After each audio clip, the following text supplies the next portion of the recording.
Jets owner Woody Johnson told us last hour he's confident there will be an NFL season this year. Let's see if one of his colleagues is as optimistic. Here now with more on the NFL labor negotiations as well as the state of the commercial real estate market. Stephen Ross, owner of the Miami Dolphins and chairman and CEO of the related companies. Nice to have you. Thank you. Pleasure to be here. All right, let's start off on the NFL. We got two owners, so we haven't heard from the players, but do you believe there will be an NFL season? Well, I think everybody who owns a football team really wants to play football, and they love the game, and they want to be competitive. So I think, we're all optimistic, or we wouldn't be there. So I sure hope there's a game, and I think I really speak for every owner.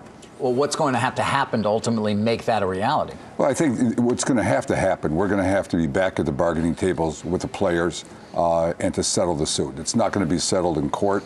The most important thing is we're talking, and right now we're not talking. And I think what's important is we come back to the negotiating table. And what about those that say, well, what are the owners trying to do here? They're just trying to get a little more. Why? When things are so good in the NFL, when you've got incredible TV contracts, and you got players, average life of their career is 4 years. They Sure. get the what kicked out of them. Why not just give them what they want? Well, I think, I'm the newest owner, so, and I didn't realize so you think you're what I stepped into. But, I think what you really have is a financial model that really doesn't work.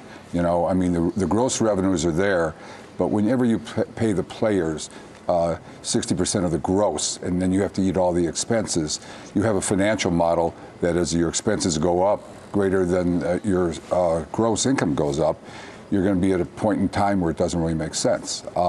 And I think that, every owner really wants to play the game. And hopefully, I think once the players really kind of understand it and not try and win through a court victory, I think, and sit down and I think that hopefully the game will be on. I know every owner does. I know every fan does. And that's probably the most important thing. Well, look at me. I'm going to let you talk football the entire time. Well, I want to talk real estate, too. You do? Okay, well, this is you. I ride my bike with my son past the Hudson Yards development. It's dangerous with which is all now a big board up. You got the big signage up there. Do you have a yoga pad carrier on the bike? How do you? My son wants to be. All he wants to do is make money. He keeps telling him, So we're like, go to Wall Street. You watch a Squawk Box. Go to Wall Street. Good. We're trying to encourage him to be an entrepreneur. Why don't you tell him to go into, don't chase a brass ring, go into the giving profession, a community activist. No, go ahead. All right, so, that's a big slice of real estate over there. It's way over there. Of course, no subway service yet going over there. You've been very successful, though, in taking things in the past that people had questions about and making them extraordinarily valuable. What gives you the confidence that you can do that at Hudson Yards? And what kind of return are you ultimately looking for, given how much you already had to pay for that thing?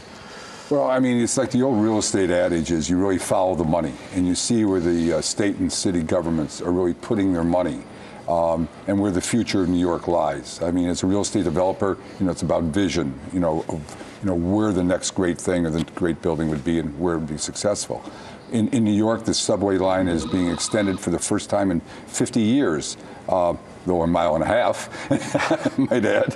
But they might actually get that done then, at least. It's really, to going down there and to see it, and it really is kind of mind blowing to see the station and the magnitude of it. And when you see that, you know that this is where the next great place in New York is going to be, because it's right in Midtown. It goes from 10th Avenue to the rivers, from 30 to 33rd Street. And there'll be roughly 12 million square feet of development.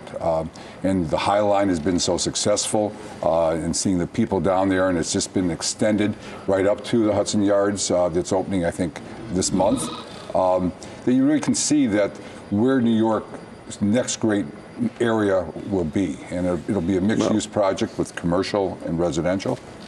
Well, you just had a big announcement about Condé Nast moving their headquarters from Midtown to downtown Manhattan. I assume that also portends well for your site because it shows that people are being very